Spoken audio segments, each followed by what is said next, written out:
Okay, so we're working on this second page, number 2, and here we see that there are going to be some carbo intermediates that rearrange, carbocation intermediates. And I've rewritten up here our hints for the Markovnikov and the anti-Markovnikov. So before we begin, I want to remind you that when you're doing your addition reactions that you want to pay attention to the reagents, and that's going to help you decide what type of addition reaction you're doing. So we have an HX, which is a Markovnikov. And I had somebody ask me, how can you tell if it's going to be a Markovnikov or a regular one? Not regular, but neither an anti or a Markovnikov. So our Markovnikov hydrohalogenations have an H attached to them. And then our catalytic acid will always look like this. And then you'll start, if you make flashcards with your reagents, you'll see that the oxymercuration, demercuration reagents are Markovnikov, etc. If you come down here to the other addition reactions, we have halogenations, but they're just the halogens, right? There's no hydrogen attached to them. So that's one way that you can look at it and look at this HCl and see that it's just HCl. It's not, or it's HCl, it's not just Cl2. And that can tell you that it's going to be a Markovnikov. So let's highlight our more substituted alkene carbon and our less substituted alkene carbon. We know in Markovnikov that our hydrogen is going to bond to our less substituted alkene carbon, and our chlorine is going to add to our more substituted. But first, let's do the reaction where we are going to protonate it. All right, so we're going to add the alkene carbons are going to attack the hydrogen, and it's going to add on to the less substituted alkene carbon. Look, something like this. Excuse me. And now we've made a carbocation right here.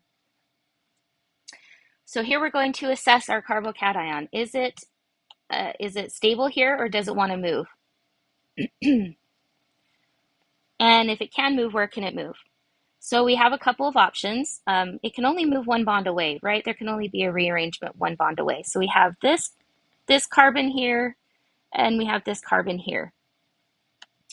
And sticking out of each of those, we have 2 hydrogens.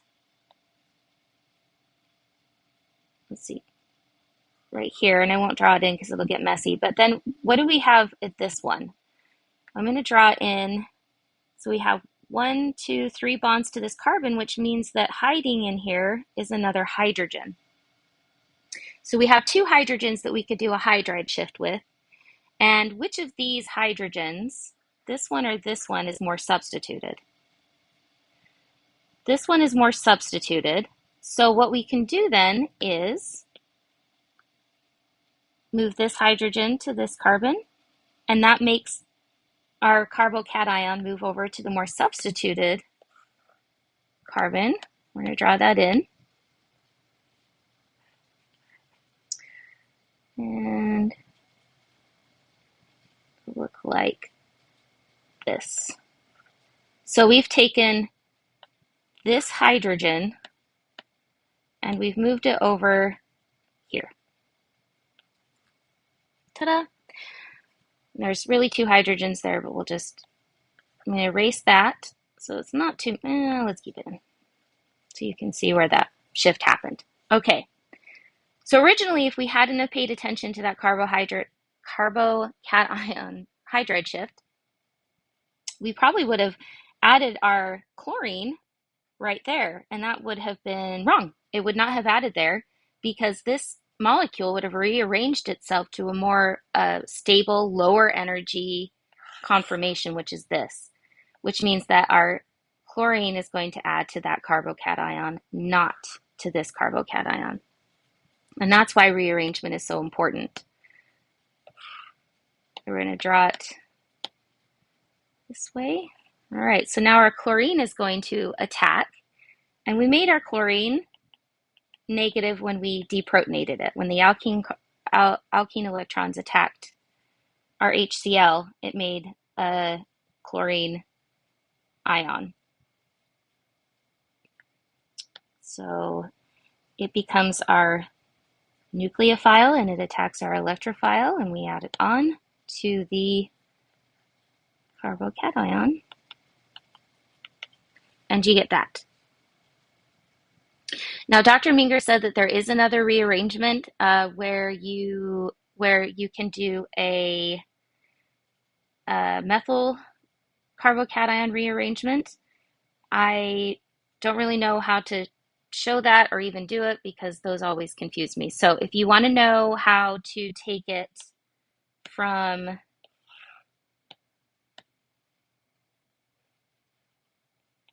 this, where this is the methyl group right here, that would move over, and you would get a 6-membered ring, and which would put your carbocation somewhere else. I'm not sure how it works, but you could ask him about that, and that's technically what would happen. But again, I'm not really sure how to draw that. Okay, so the next one, we're looking at our reagents. We're going to assess our reagents. So we have a catalytic acid and water. And if we come to our reaction sheet, we see that catalytic acid and water is a Markovnikov addition. So we're going to be adding our OH to the more substituted carbon, alkene carbon, and then our H to the less substituted. And then also remember that when you have a catalytic acid and water,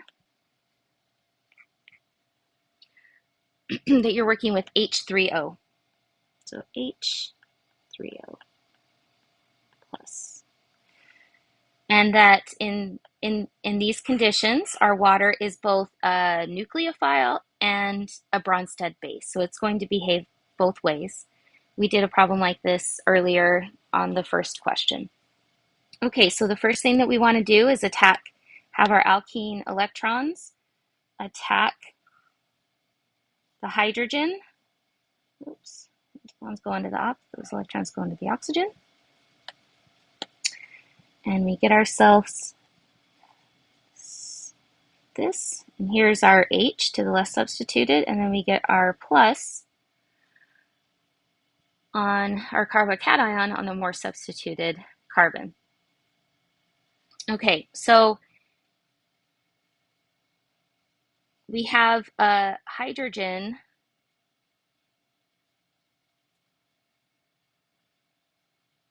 my pencil stopped working.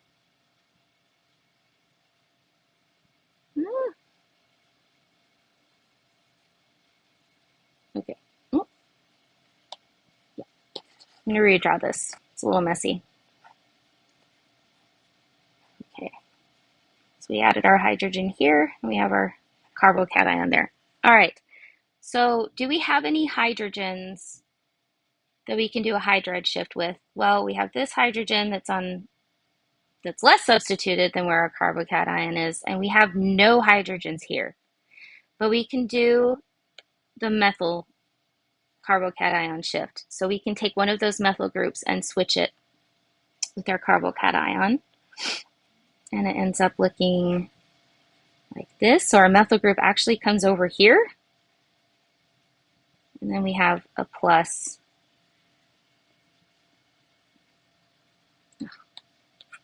Let me redraw that better. Sorry, guys. Oh.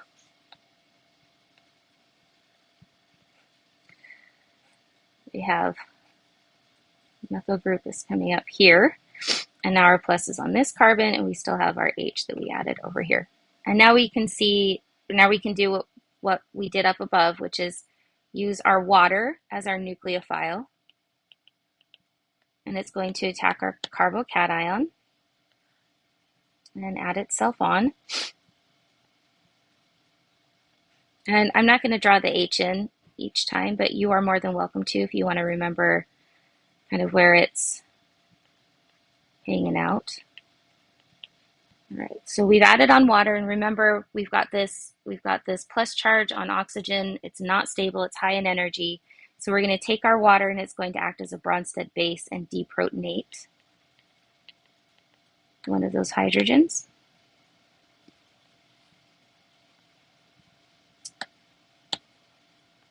And then here is our, oh, I did it last time. Here is our product. We have this, this, this, this, and this, and this, and then OH. Don't forget to dry your electrons. I always do. Okay, let's do one more for this video. So we have the same conditions where we have catalytic acid and water, so we know we're doing a Markovnikov. Our water is going to act as our nucleophile and our base, our Bronsted base, and our catalytic acid is going to be the source of our protons. So we will attack, and remember that in these conditions we're working with H3O plus.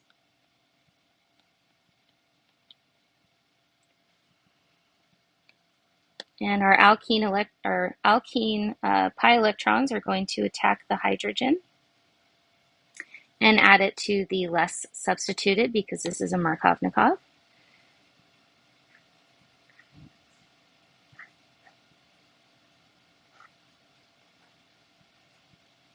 And we're going to get a plus on our more substituted. And here again is where we want to assess if we have a carbocation rearrangement. So we have two places to assess. We have this carbon and this carbon. Well, we know this carbon is obviously the less substituted, so the carbocation does not want to be there. So we want to assess this. Does it have any hydrogens available? It does. So there's right here you can see that we have 1, 2, 3 bonds to this carbon, so we know that there is another bond to a hydrogen right there, and that's going to be our hydride shift. So this is going to come over here and it's going to change which carbon our carbocation is on.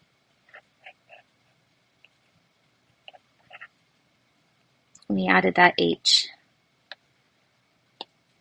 right here. Okay, so now we're going to use our water as our nucleophile, and it's going to attack the positive charge.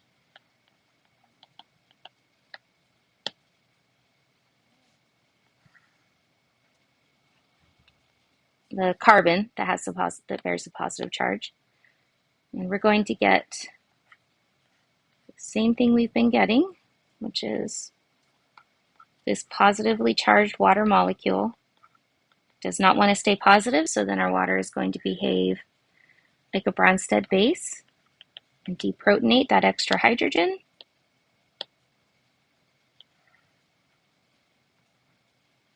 And now we've made an alcohol. Let's